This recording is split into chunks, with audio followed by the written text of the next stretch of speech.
Hello everyone, कैसे हो? I hope कि सब अच्छे होंगे।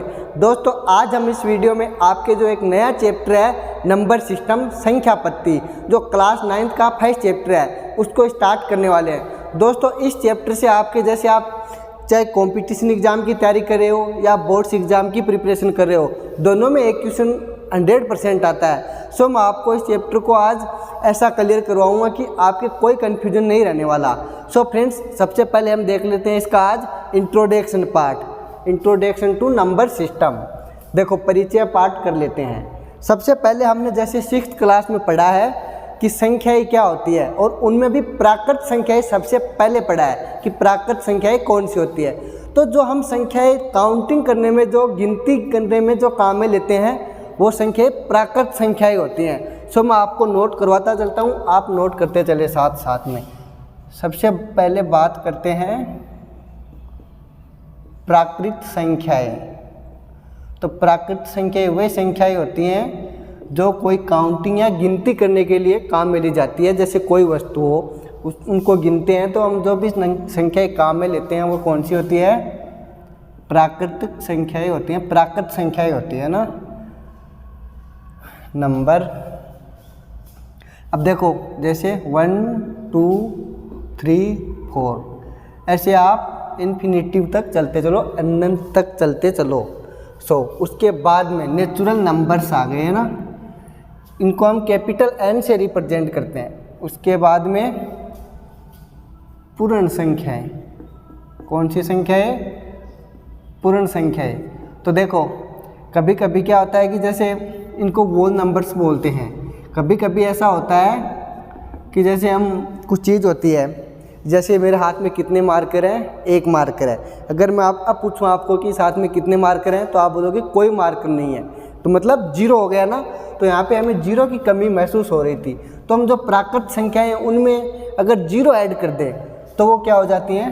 पूर्ण संख्याएं हो जाती हैं। बाकी सारी की सारी हम ऐसे बोल सकते हैं, जो प्राकृत संख्याएं हैं वो पूर्ण संख्याओं के अंतर्गत आ जाती है।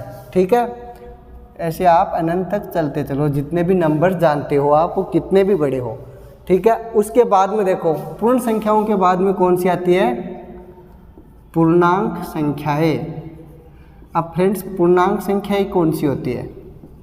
देखो, कुछ नंबर जैसे माइनस में जोड़ देना इनमें, जैसे 0 के राइट साइड में तो क्या है? प्लस वाली संख्या है। अब जो माइनस वाली संख्या है ना 0 के इधर, वो भी जोड़ देंगे तो क्या हो जाएगा? हमारे पूर्णांक हो जाएगा। पूर्णांक को हम इंग्लिश में क्या बोलते हैं? Integers, integer numbers. तो देखो, एग्जाम्पल से समझे तो देखो, एक तो यही हो गए, ऊपर वाले तो हैं ही हैं। अगर इनके अंदर हम माइनस वाले और कर दें, इधर -1 -2 -3 ऐसे अनंत तक चलते चलो, इन्फिनाइट तक, है ना, माइनस इन्फिनिटिव तक। तो देखो, ये क्या होगी? पूर्णांक संख्याएं हो गई। पूर्णांक संख्याएं मतलब इंटीजर्स हमारे 2 टाइप के होते हैं। कितने टाइप के? 2 टाइप के। एक तो धनात्मक पूर्णांक, एक ऋणात्मक पूर्णांक। तो देखो, यहाँ पे समझे, धनात्मक पूर्णांक कौन से होंगे? जो ये 0 है ना, इसको हम पकड़ लेते हैं। 0 के इधर वाले, मतलब हमारी जो राइट हैंड साइड है, इसकी तरफ जो इंटीजर्स हैं, जो पूर्णांक हैं, संख्याएं हैं, वो कौन सी हो जाएगी? धनात्मक, धनात्मक पूर्णांक। और जो 0 के लेफ्ट साइड में है, अपने बाएं हाथ की तरफ है ना, उनको क्या बोल देंगे? ऋणात्मक। ऋणात्मक मतलब होता है माइनस।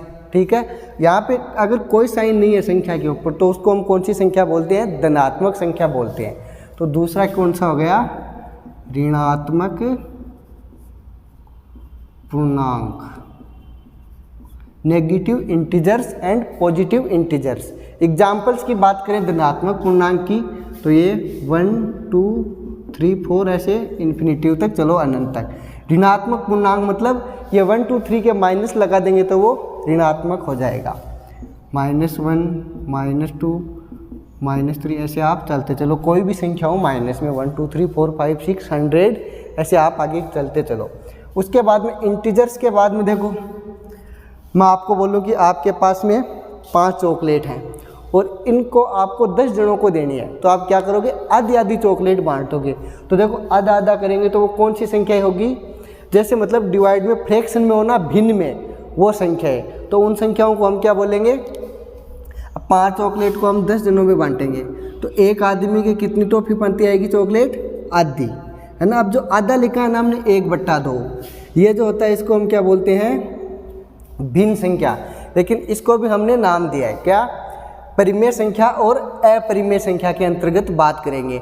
अब परिमेय संख्या क्या होती है, देखो जो संख्याएं होती हैं जिनको हम p/q के रूप में लिख सकें, वो संख्याएं कौन सी होती है, परिमेय संख्याएं। लेकिन जिन संख्याओं को हम p/q के रूप में नहीं लिख सके उनको क्या बोलेंगे, अपरिमेय संख्याएं। देखो इसमें और भी बात है, मैं आपको सारी क्लियर करवा दूंगा। पहले बात करेंगे परिमेय संख्याओं की, किनकी, परिमेय संख्याएं, जिनको हम रेशनल नंबर भी बोलते हैं।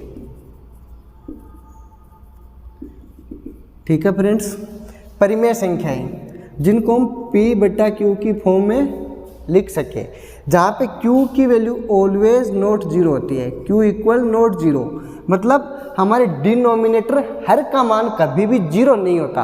अगर हर का मान जीरो ले लेंगे तो क्या हो जाएगा, क्यों नहीं होता q का मान जीरो, देखो मैं बताऊँ।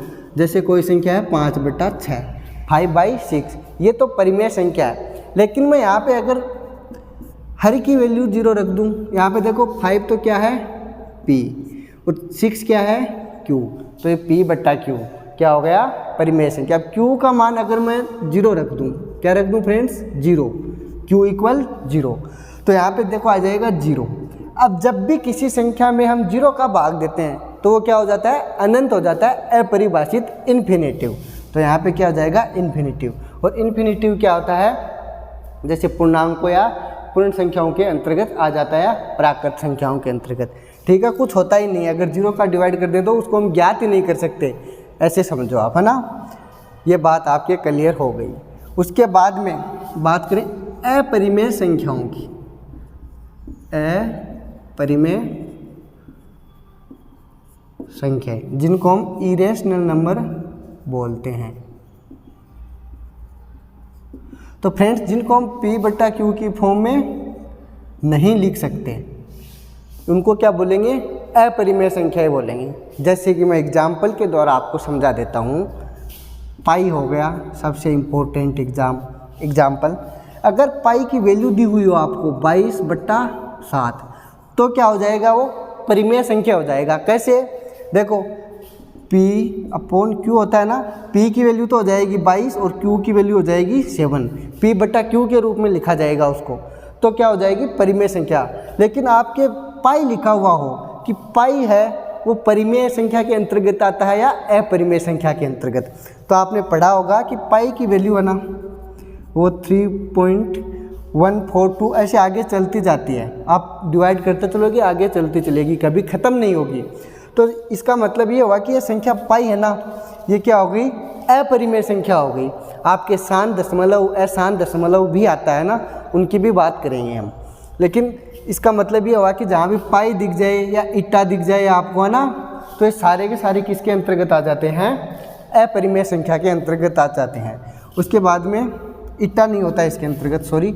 उसके बाद में जैसे रूट वाली संख्या है, जैसे √2 हो गई, √3 हो गई, √5 हो गई। इसका मतलब ये हुआ जिन संख्याओं का परफेक्ट स्क्वायर रूट नहीं निकलता हो, मतलब जिनका वर्गमूल नहीं निकलता हो, उन संख्याओं को हम अपरिमेय संख्याओं के अंतर्गत रखते हैं, इरेशनल नंबर्स के अंदर आ जाते हैं वो। जैसे कि मैं आपको बोलूँ √16, √16 परिमेय है या अपरिमेय। देखो साहब, √16 को हम क्या लिख सकते हैं, 4 × 4। और जब 16 का हम वर्गमूल निकालते हैं, स्क्वायर रूट निकालते हैं, तो कितना निकल के आता है, 4। और 4 एक क्या है, परिमेय संख्या है। कैसे है, देखो 4 को हम क्या लिख सकते हैं, 4/1, है ना। 1 क्यों लगाया, क्योंकि 1 रखने से चाहे 1 को गुणा कर दो या चाहे 1 का किसी संख्या में भाग दे दो, कोई फर्क नहीं पड़ता। हो सकता है 4 के भाग में 1 दिया हुआ हो पहले से, हो सकता है ना, उसके बाद में जब भाग देंगे तो क्या आएगा, 4 ही आएगा।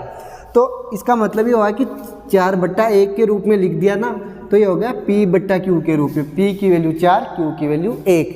तो ये परिमेय संख्या के अंतर्गत आता है, मतलब जिनका वर्गमूल निकल जाता है वर्ग, वो संख्याएं परिमेय संख्या होती है।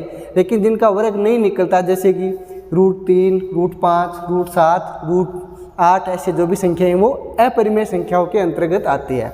सो फ्रेंड्स, अब बात की जाए वास्तविक संख्याएं, रियल नंबर्स, तो क्या होते हैं, ये 10th क्लास में चैप्टर आता है, जो फर्स्ट चैप्टर है मैथमेटिक्स में आपके, रियल नंबर्स।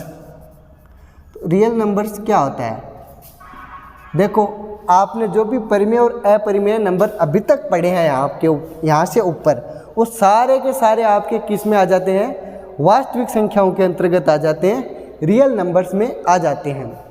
उसके बाद में देखो, जैसे कि मैं आपको बोलूँ कि कोई संख्या, जैसे ये -2 है, ये √-5 है ना रूट के अंदर, ऐसी संख्याएं हैं वो किसके अंतर्गत आएगी सर, है ना। तो मैं आपको बताऊं, ऐसी संख्याएं होती हैं ना, वो सारी की सारी संख्याएं आपके पास में अवास्तविक संख्याओं के अंतर्गत आती है, इमेजिनरी नंबर। कौन से बच्चों, अवास्तविक संख्याओं के अंदर, इनको इंग्लिश में हम बोलते हैं इमेजिनरी नंबर्स, ठीक है। तो ये हमारे इंट्रोडक्शन पार्ट कंप्लीट होता है संख्या पद्धति का। नेक्स्ट वीडियो में हम इनको नंबर्स, जो नंबर्स दिए हुए हैं वास्तविक संख्याएं, यहाँ तक देखो अपरिमेय संख्या और वास्तविक संख्याएं, इनको हम क्या करेंगे, नंबर लाइन होती है ना आपकी, उसके ऊपर इनको रखेंगे, उसके ऊपर मैं आपको डिनोट करके बताऊंगा। सो फ्रेंड्स, क्वेश्चन स्टार्ट करने वाले हम कंटिन्यू, जैसे कि √2 है या √3 है, √5 है, इनको नंबर लाइन पे, संख्या जो लाइन होती है ना, संख्या रेखा, उस पर प्रदर्शित करके बताऊंगा, डिनोट करके बताऊंगा। क्वेश्चन स्टार्ट करने वाला हूँ, 1.1 एक्सरसाइज है वो, मैं इससे नेक्स्ट वीडियो में स्टार्ट करने वाला हूँ। सो फ्रेंड्स, अगर आपको मेरे द्वारा बताई गई बातें इंट्रोडक्शन पार्ट में अगर समझ में आई है, तो वीडियो को लाइक करके आप हमें मोटिवेट कर सकते हो, इससे हमारे पास में एनर्जी मिलती है और हम जल्दी से जल्दी वीडियो अपलोड करने की कोशिश करते हैं। सो फ्रेंड्स, मिलते हैं नेक्स्ट वीडियो में, तब तक पढ़ते रहिए, मस्त रहिए। Thank you, thanks for watching.